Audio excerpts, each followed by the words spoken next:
What you doing, Diggletdreamers? You got Mathers back for more GLA, and this is the final battle of the regular season, like prior to playoffs. And I believe we were fighting for our right to be in the playoffs, basically, at this point. And this is what was it?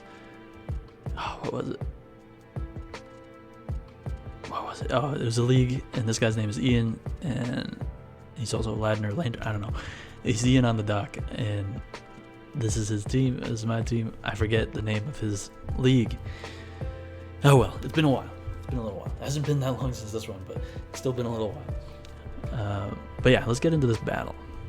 No more Poliwrath, unfortunately, but he's got this big threat named Zapdos that has a Hurricane now with the DLC, which is pretty scary. But I lead Gardevoir, which actually does alright versus a lot of his team. He misses his first Hurricane, which is not great, as I go for the Thunderbolt. I think I was expecting something to switch in. Celesteela, yeah, I was trying to catch a Celesteela, so I get a Wish off as he reveals to be Cosmic Power Celesteela, but that's why I brought Taunt Nidoqueen. As he goes Garchomp, I get my Stealth Rock up. I don't want to take an Earthquake, so I go Nidoqueen, as he just decides to get his own Stealth Rock up. And I have the Nasty Plot. I did bring Nasty Plot. I can't believe I forgot, but he just roars me out. So now Corviknight gets roared in. I don't really want this thing in here, so I decide to go Gardevoir. As he just roars me again, and into Noivern, I frisk the Rocky Helmet. As he goes hard Celesteela. I just go for an Air Slash, does a little bit, but I have Taunt, and I'm not letting this Celesteela do any of its shenanigans. As he goes hard Primarina, and I just Flamethrower because I had Flamethrower for the Celesteela. It's a little chip on the Primarina. Uxie comes out, and this music's getting very intense. Takes the Ice Beam as he goes hard Zapdos. Not Boots though, so he's taking a lot of damage.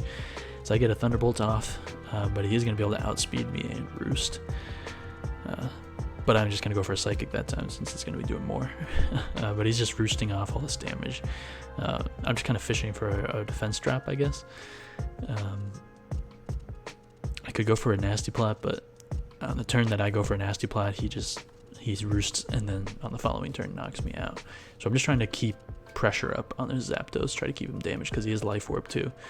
So now Cinderace comes in with the boots, not taking any rocks, and he obviously has Garchomp, which takes the Pyro Ball pretty well. But I get a burn.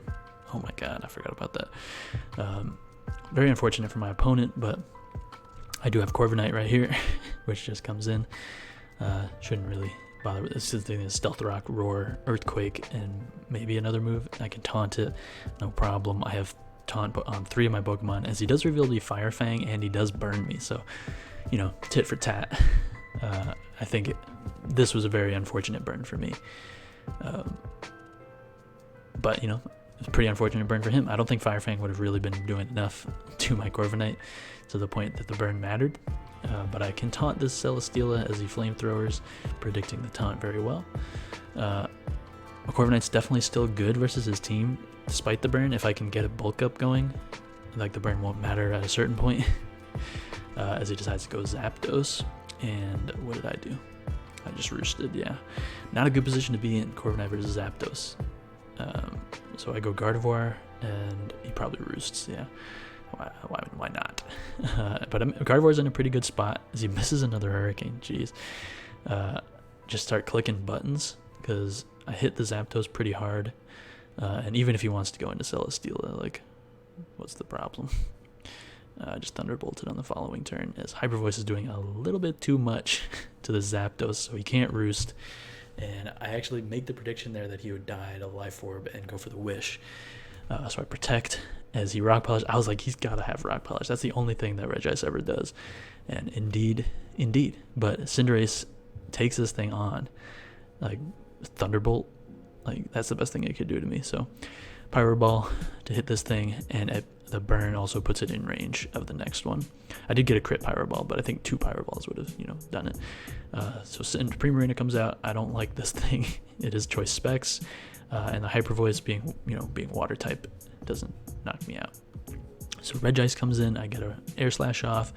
I don't think a Flamethrower would have knocked him out, but Cinderace obviously comes in pretty easily and just clicks Pyro Ball. So Regice goes down.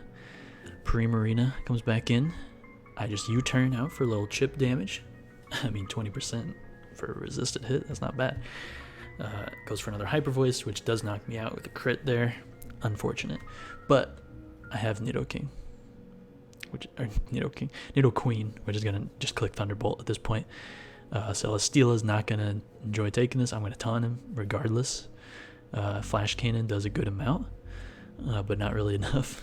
And Thunderbolt, as he actually reveals that he's the, what is it, Wakanberry, which is the, similar to the Corviknight set that I ran way back. So he gets a lot more damage on me, which probably puts me in range of Infernape. So pretty good play. Goes for the Swords Dance though, and I just knock him out with a Sludge Wave. I don't think the crit mattered. Did it matter?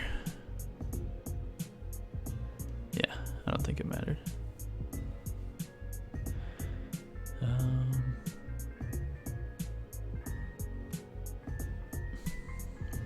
Yeah, so able to get that win there, and we are, as a team, we're moving on to the playoffs after this battle, which was pretty cool. So I'll be back with more, and I'll see you guys in the next one. Peace out. Keep dreaming. Goodbye.